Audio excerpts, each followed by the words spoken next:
बिहान उठेदेखि बेलुका नसुतिन्जेलसम्म हामी मध्ये धेरैले कुनै न कुनै माध्यमबाट कोही न कोही व्यक्तिको बारेमा कुरा काटेकै हुन्छौँ।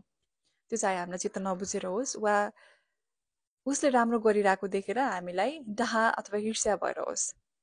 हामीले उसको बारेमा नेगेटिभ कुरा गर्ने, उसलाई होच्याउने खालको प्रवृत्तिहरू देखाइरहेको हुन्छौँ। र यो खालको प्रवृत्तिलाई चाहिँ मनोविज्ञानमा के भन्छ? यो प्रवृत्तिलाई डाउनवर्ड सोसियल कम्पेरिजन थ्योरी भन्छ, अथवा यसलाई सुपेरियोरिटी कम्प्लेक्सको रूपमा पनि लिन सकिन्छ। सोसियल कम्पेरिजन थ्योरीमा एउटा अपवार्ड कम्पेरिजन छ, अर्को भनेको downward comparison theory. Upward comparison theory भनेको चाहिँ व्यक्तिले आफूभन्दा राम्रो व्यक्तिसँग आफूलाई तुलना गरिरहेको हुन्छ। अब सोच्नुहोस् त, तपाईँभन्दा राम्रो व्यक्तिको बारेमा तपाईँले कुरा काटिराख्नु भएको छ भने त्यो कुरा किन काटिराख्नु भएको छ त? तपाईँ ऊभन्दा राम्रो हुन सक्नु भएन, उसले जति प्रगति गर्न सक्नु भएन, उसको जति पिआर राम्रो छैन, हुन्छ नि, उसका त विभिन्न कला अथवा क्षमताहरू होलान् जुन तपाईँसँग छैन भने तपाईँलाई ईर्ष्या डाहा हुन थाल्छ, सँगसँगै तपाईँलाई हिंसाबोध पनि हुन्छ। त्यसपछि तपाईँले उसको बारेमा कुरा काट्नुहुन्छ, नेगेटिभिटी फैलाउनुहुन्छ, होच्याउन थाल्नुहुन्छ। डिरेक्टली होइन, अरू थर्ड पर्सनहरूसँग गएर कुरा काट्ने, उसको बारेमा भ्रामक कुराहरू फैलाउने गर्नुहुन्छ। तर कहिलेकाहीँ के हुनसक्छ भने तपाईँले त्यस्तो व्यक्तिहरूबाट प्रेरणा पनि लिन सक्नुहुन्छ। अब प्रेरणा चाहिँ कस्तो व्यक्तिले लिन्छ भने जसले सकारात्मक सोचिरहेछ भने उसले गरेका काम क्रियाकलापबाट ऊ के गर्न सक्छ, इन्फ्लुएन्स भएर आफूमा पनि त्यो लागू गर्न सक्छ। अर्को डाउनवर्ड कम्पेरिजन भने के त? गेस गर्नुहोस् त के होला? डाउनवर्ड कम्पेरिजन भनेको आफूभन्दा असफल व्यक्तिसँग तुलना गर्ने, उनीहरूलाई होच्याउने, उनीहरूलाई दुःख दिने, अझ बढी कमजोर छन् भनेर उनीहरूलाई महसुस गराउने। डाउनवर्ड कम्पेरिजनमा चाहिँ दुईवटा छन् फेरि। एउटा भनेको एक्टिभ, अर्को भनेको प्यासिभ। एक्टिभमा चाहिँ के हुन्छ भने व्यक्तिहरू अलिकति आफूभन्दा कम क्षमतावान छन् भने उनीहरूलाई जानिकन होच्याउने।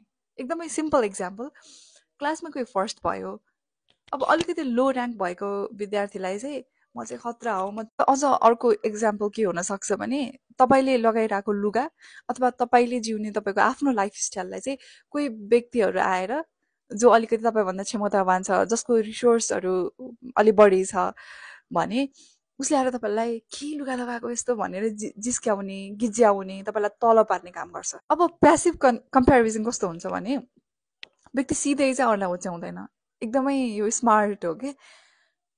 जस्तै हस्पिटलमा कोही सुतिरहेछ बिरामी भएर, तर त्यो बिरामी हुने व्यक्तिलाई उसले कस्तो गरिरहेछ भने स्वस्थ हुने व्यक्तिहरूको बारेमा एकदम धेरै तारिफ गरिरहेछ कि, भनेको इन्डिरेक्टली टर्चर दिइरहेको छ नि त। तपाईँ चाहिँ बिरामी हुनुहुन्छ, ऊ स्वस्थ छ, तपाईँले धेरै कामहरू गर्न सक्नुहुन्न, उसले आँटेको जे पनि गर्न सक्छ किनभने हि अर्स इज हेल्दी भनेर उसलाई चाहिँ हल्का टर्चर दिइरहेको हुन्छ, डिरेक्टली चाहिँ कहिले पनि गर्दैन। प्यासिभको चाहिँ उद्देश्य भनेको आफ्नो आत्मसम्मान बढाउने हो। जस्तो तपाईँलाई दुःख परिरहेछ तर मलाई त केही पनि दुःख छैन, मलाई त सबै सुखै सुख छ भनेर आफै आत्मसम्मान बढाउने। अब यो पनि सही तरिकामा प्रयोग भयो भने त आफ्नो आत्मसम्मान बढाउन कसलाई मन लाग्दैन र? सेल्फ मोटिभेट गर्ने एउटा प्रक्रिया पनि हो। तर हरेक कुरा फेरि सकारात्मक रूपमा प्रयोग भयो भने त्यसले ल्याउने रिजल्ट पनि सकारात्मक हुन्छ, तर नकारात्मक रूपमा धेरै प्रयोग भयो भने त्यसको रिजल्ट पनि नकारात्मक हुन्छ। र यसको नकारात्मक प्रयोग भयो भने के हुन सक्छ भने मान्छेहरूप्रति ईर्ष्या, त्यसपछि घमण्ड, द्वेष उत्पन्न हुन सक्छ, अनि बिस्तारै मान्छेहरू असंवेदनशील हुन सक्छन्। यो भयो प्रवृत्तिका कुरा। तर यसो सोच्ने हो भने हामी बिहान उठेदेखि नै हरेक व्यक्तिको कुरा काटिरहेको हुन्छौँ, एकदमै धेरै नेगेटिभ भइरहेको हुन्छौँ। अझ कोही कोही व्यक्तिहरू त चिन्जान नै हुँदैन उसको कुरा काट्न थालिसक्नु भएको हुन्छ। यो गर्नु चाहिँ किन त? हामीले कसैको बारेमा नराम्रो गर्दा हामीलाई राम्रो के हुन्छ त भन्ने कुरा हामीले सोच्न थाल्यो भने, त्यो टाइम त अरूमा इन्भेस्ट गर्न थाल्यो भने, साँच्चै भन्ने हो भने त हाम्रो मेन्टल हेल्थको लागि त्यो पनि राम्रो हो नि त। अरूलाई होच्याएर, अरूलाई गिज्याएर, अरूलाई तल पारेर पाइन्छ चाहिँ के? सकेसम्म आफू राम्रो बन्नको लागि अरूलाई होच्याउने प्रवृत्तितिर लाग्दै नलागौँ। आज हामीले जे गरिरहेछौँ भोलि अर्को जेनेरेसनले पनि त्यही फलो गरोस् भन्ने तपाईँ त चाहनुहुन्न होला नि त। हामीले गरेको राम्रो काम पो अरूले फलो गर्ने हो त।